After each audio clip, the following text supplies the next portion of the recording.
আসসালামু আলাইকুম রহমতুল্লাহি ওবরকাতুহু। সম্মানিত দর্শক, রাষ্ট্রপতি জনাব শাহাবুদ্দিন চুপ্পু তিনি পদত্যাগ করেছেন। বিধি মোতাবেক পদত্যাগ পত্র জমা দিয়ে তিনি বঙ্গভবন ছেড়ে দিয়েছেন বা দিবেন। আজকের এই ভিডিওটা আমি করছি সন্ধ্যার পর শুক্রবারে। যতটুকু আমি খবরে দেখেছি সেটা হলো গুলশানের একটি বাসাতে তিনি থাকবেন এবং এই সময়টিতে রাষ্ট্রীয় প্রোটোকল অনুযায়ী তার যে অবসরকালীন ভাতা এবং তার যে ব্যক্তিগত স্টাফ পিএস এপিএস এগুলো তিনি পাবেন। সরকারি সেবা পরিষেবা পাবেন একটা নির্দিষ্ট সময় পর্যন্ত। এটি হলো কথার কথা। অন্যদিকে রাজপথে যারা যারা শাহাবুদ্দিন চুপ্পু তার বিরোধী, তারা রীতিমতো তার বিচার চাচ্ছেন, তার মারাত্মক বিচার চাচ্ছেন। আর এই মুহূর্তে আসলে তার পক্ষে কারা এবং কী কারণে সেটা আমরা এখন পর্যন্ত বুঝতে পারছি না। দেশের বাইরে থেকে যারা ইউটিউবিং করেন বা কন্টেন্ট ক্রিয়েট করেন তারা লিডারশিপ ফ্রি স্টাইলে অনেক কথা বলতে পারেন। তাদের তথ্য বা উপত্যের কোনো ঘাটতি দরকার হয় না। কিন্তু আমরা বাংলাদেশে যারা আছি তারা যে কোনো কথা বলার আগে এখানে আমাদেরকে ১০ বার চিন্তা করতে হচ্ছে যে সমসাময়িক পরিবেশ পরিস্থিতির প্রেক্ষাপটে এই কথাগুলো যদি চ্যালেঞ্জের মুখোমুখি পড়ে, তাহলে সেক্ষেত্রে আমি কতটা নিজেকে ডিফেন্ড করতে পারবো। ২ নম্বর হলো যে আমরা যারা বাংলাদেশে আছি, অর্থাৎ ইউটিউবে বা এই সোশ্যাল মিডিয়াতে বছরখানেক বড়জোর সেইখানে আপনি অপতথ্য দিয়ে, ভুল তথ্য দিয়ে মানুষজনকে মাতোয়ারা করতে পারবেন।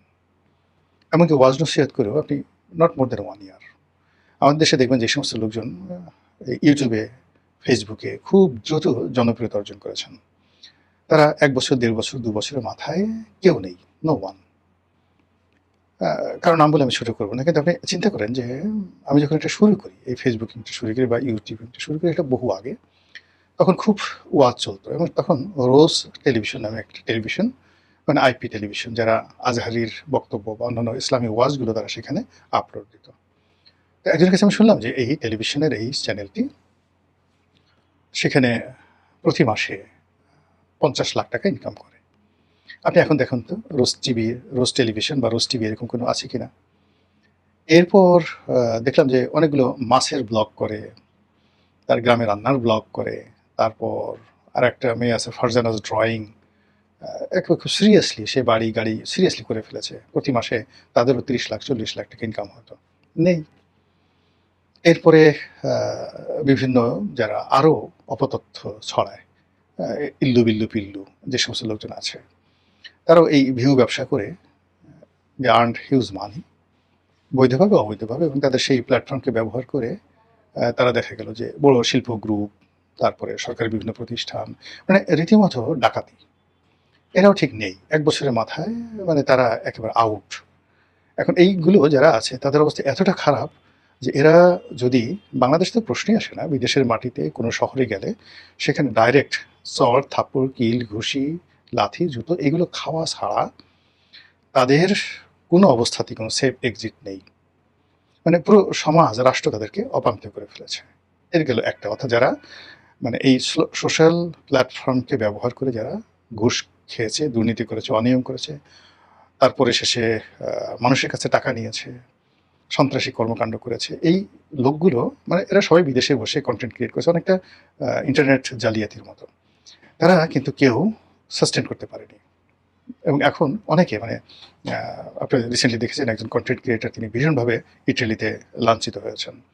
এটা অনেকের মনে ভয় ধরিয়ে দিয়েছে, বিদেশের মাটিতে যারা থাকেন। অন্যদিকে যারা দেখেন যে খুব সস্তা জনপ্রিয়তা, খুব অল্প ১ বছর ১.৫ বছরের মধ্যে মানুষকে উত্তেজিত করেছে, গালাগালি করে, উল্টে উল্টে কথাবার্তা বলে, তারাও এখন একেবারে ইউটিউবও দেখা গেল যে আমার একটা কন্টেন্ট, আমি যদি ১ লাখ লোক আমার কন্টেন্ট দেখে, আমি ১.৫ লাখ, মানে ১ লাখ লোক আমার যদি কন্টেন্ট দেখে, আমি ধরুন পাই $150, ১ লাখ ভিউতে। হয়রাস দেখা গেল যে এইরকম লোক, তারা যদি ১ লাখ ভিউ হয় তাহলে হয়তো $১০ $১৫ তারা পায়। অর্থাৎ ইউটিউবের যে গ্রেডিংয়ে, সেই গ্রেডিংয়ে কিন্তু তারা অনেক অনেক বা যাকে বলা হয় লো প্রোফাইলে আছে। আর অন্যদিকে দর্শকরা ধীরে ধীরে কমে যাচ্ছে। তো এই কারণে হয় কি যে বাংলাদেশে বসে আমাদেরকে যে কোনো একটা কথা বলার আগে ১০ বার চিন্তা করতে হচ্ছে যে আমরা এই দেশে আছি, এই দেশে থাকবো, এবং প্রতিটা মুহূর্তে আমাদের সঙ্গে রাস্তায় হাজার হাজার মানুষের দেখা হচ্ছে এবং তারা রেসপন্ড করছে প্রতিটার মধ্যে, ভাই আপনি এটা বললেন কেন, বা এটা ঠিক হয়নি, বা আপনার এই কথাটা ঠিক হয়েছে। তো সেই দিক থেকে আসলে এই যে রাষ্ট্রপতির যে সেফ এক্সিট বা রাষ্ট্রপতির পদত্যাগ, এই বিষয়গুলো নিয়ে আমি বা আমার মতো যারা আছেন তার ইচ্ছে করলে আমরা বলতে পারি না। কোনো অবস্থা আমরা বলতে পারি না যেভাবে বিদেশে বসে বা বাংলাদেশে বসে অনেকে দায়িত্বহীন কথাবার্তা বলেন। আমরা যে কথাগুলো বলতে পারি বা আমি নিজে ব্যক্তিগতভাবে বলি সেটা হলো এটা হতে পারে বা নাও হতে পারে। এখন জনাব শাহাবুদ্দিন চুপ্পু তিনি পদত্যাগ করেছেন। এর আগে আব্দুল হামিদ সাহেবও পদত্যাগ করেছেন বা তার মানে আওয়ামী লীগের রাষ্ট্রপতি রূপে তার অবসর স্বাভাবিক গতিতেই তার অবসর হয়েছে। এখন সেই অবসরের পর তার যে রাজনৈতিক সমস্যা এটা সীমিত। তার নির্বাচনী এলাকাতে তার সমস্যা, তার প্রতিদ্বন্দ্বিতার সমস্যা। কিন্তু চুপ্পু সাহেবের বিষয়টা একেবারে ইন্টারন্যাশনাল।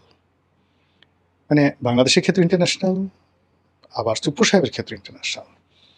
যেমন ধরুন তার সঙ্গে আওয়ামী লীগের একটা সম্পর্ক এবং তিনি যখন গদিতে বসে আছেন ঠিক সেই সময়টাতে শেখ হাসিনা পলায়ন করলেন। এজন্য তার যে প্রথম ট্যাগ তিনি শেখ হাসিনার দোসর। ২ নম্বর হলো আওয়ামী লীগের কোনো লোক কিন্তু তাকে ওন করছে না। এর কারণ হলো যে প্রক্রিয়াতে যে অবস্থাতে তাকে রাষ্ট্রপতি পদে মনোনয়ন দেওয়া হয়েছিল, নিয়োগ দেওয়া হয়েছিল, এক্ষেত্রে শুধুমাত্র শেখ হাসিনা বলতে পারবেন তিনি কেন তাকে দিয়েছিলেন, কী কারণে দিয়েছিলেন। বাকি আওয়ামী লীগের সব শীর্ষ নেতৃবৃন্দ মানে তিনি ছিলেন, জনাব চুপ্পু ছিলেন তাদের চক্ষুশূল। ফলে এই যে তার যে বিপদের সময় এখন সিঙ্গেল একজন আওয়ামী লীগ লোককে পাবেন না তার পাশে দাঁড়াতে দেশে এবং দেশের বাইরে। এটা হলো তার একটা প্রথম প্রবলেম যে তার কোনো ওনারশিপ নেই। দ্বিতীয়ত হলো যে এই গত ২ বছরে he tried his level best to comply with everybody. তিনি কিন্তু ডক্টর মোহাম্মদ ইউনূসের সাথে কমপ্লাই করার চেষ্টা করেছেন। তিনি সেনাপ্রধান জেনারেল ওয়াকারুজ্জামানের সাথে কমপ্লাই করেছেন। তারেক রহমান সাহেবের সঙ্গে তিনি কমপ্লাই করার চেষ্টা করেছেন। কিন্তু কেউ তাকে ওন করেনি। কেউ তার সম্মানজনক যে বিদায়টি সেই সম্মানজনক বিদায়টি নিশ্চিত করেনি। যেমন এটা তো তিনি মনে প্রাণে ধরে নিয়েছিলেন যে এই বিএনপি সরকার ক্ষমতা আসার সঙ্গে সঙ্গে তিনি চলে যাবেন বা তাকে বললেই তিনি চলে যাবেন। কিন্তু বিএনপি কৌশলগত কারণে তাকে রেখে দিয়েছে। কিন্তু যখন বিএনপির সন্দেহ হয়েছে কিংবা বিএনপিতে তার প্রয়োজন ফুরিয়ে গেছে বা যে কোনো কারণে বিএনপি তাকে নিরাপদ মনে করছে না, সঙ্গে সঙ্গে এত দ্রুততার সঙ্গে তাকে বাদ দিয়ে দেওয়া হলো যে তিনি একটা যে চোখ মুদবেন বা একটা ট্রু শব্দ করবেন সেই সুযোগটা পর্যন্ত তার হলো না। আচ্ছা, এখন তিনি অফিস হারিয়েছেন, পদ হারিয়েছেন, ক্ষমতা হারিয়েছেন, রাষ্ট্রীয় প্রোটোকল হারিয়েছেন। এখন তার অবস্থা কী হবে? তিনি কি সেফ এক্সিট পাবেন? অর্থাৎ বাংলাদেশ থেকে বিদেশে তিনি চলে যেতে পারবেন? তারেক রহমান সাহেব বা বিএনপি সরকারকে তাকে সেই সুযোগটা দিবে? নাকি বাংলাদেশের একজন রাষ্ট্রপতি যেভাবে হুসেইন মোহাম্মদ এরশাদকে বিএনপি বিচার করেছিল, বিএনপি কিন্তু মানে একটা দারুণ মানে ইতিহাস আছে। মানে বিএনপি সবসময় এটাতে রাষ্ট্রপতিদেরকে বিচার করার নিদারুণ তার ইতিহাস আছে। যেমন জিয়া রহমান সাহেব ক্ষমতা আসার সঙ্গে সঙ্গে তিনি খন্দকার মোশতাককে তিনি বিচার করেছিলেন। তারপরে বেগম জিয়া ক্ষমতা আসার পরে এরশাদ সাহেবকে বিচার করেছিলেন। তো এই যে দুজন রাষ্ট্রপতি এবং তাদের এরপরে তাদের নিজস্ব রাষ্ট্রপতি বি চৌধুরীর জীবনকে তারা একেবারে হারামে খারাম করে দিয়েছিলেন।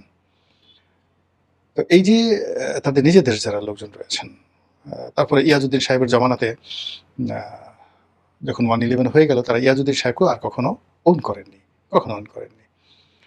তো সেই দিক থেকে এরশাদ সাহেবের বিচার করা, খন্দকার মোশতাককে বিচার করা, বি চৌধুরীকে বিচার করা, এই জিনিসগুলো অর্থাৎ সরাসরি তারা ছোটোখাটো কোনো রুই কাতলা ধরেননি, একেবারে ডাইরেক্ট নীল টিমে। অর্থাৎ বাংলাদেশের প্রেক্ষাপটে রাষ্ট্রপতিদেরকে জেলে নেওয়া, জেলের মধ্যে সেখানে পায়খানা পেশাব যেন ঠিকমতো করতে না পারে এই জন্য সেখানে সিসি ক্যামেরা বসিয়ে দেওয়া।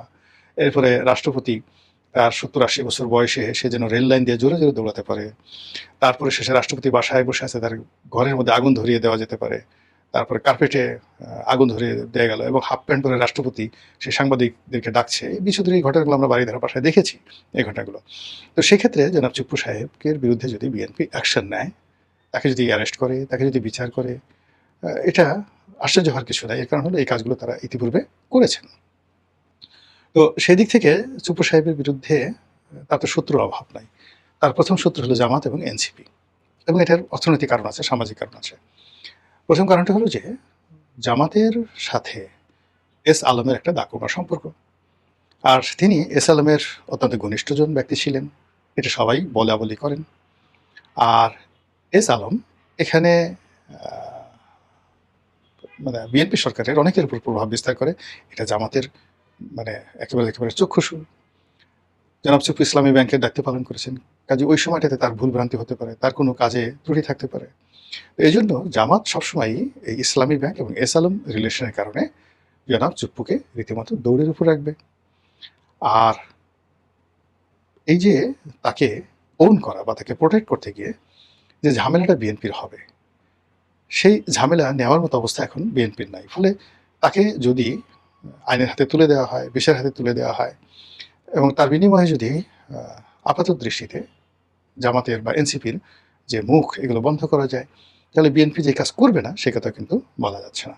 ফলে কি হলো, এই জুলাই মাসে যারা শাহাবুদ্দিন চুপ্পুর বিদায় এবং অনেকটা নাটকীয়ভাবে, অনেকটা অ্যাডভান্সারাস ওয়েতে যেভাবে তিনি ক্ষমতা হারালেন, যেভাবে তিনি পদপদবি হারালেন, ফলে তার যে পরবর্তী কোর্স অফ অ্যাকশন, সেই কোর্স অফ অ্যাকশনে সেফ এক্সিটের বিষয়টি 1%ও আশা করা যায় না। আর তিনি আব্দুল হামিদের মতো অন্যান্য লোকের মতো নিরাপদে থাকবেন তাও বলা যাচ্ছে না। আবার তার বিরুদ্ধে যদি আইনি ব্যবস্থা হয়, তাহলে আইনি ব্যবস্থা হলেও বাংলাদেশের রাজনীতিতে তোলপাড় করা ঘটনা ঘটে যাবে।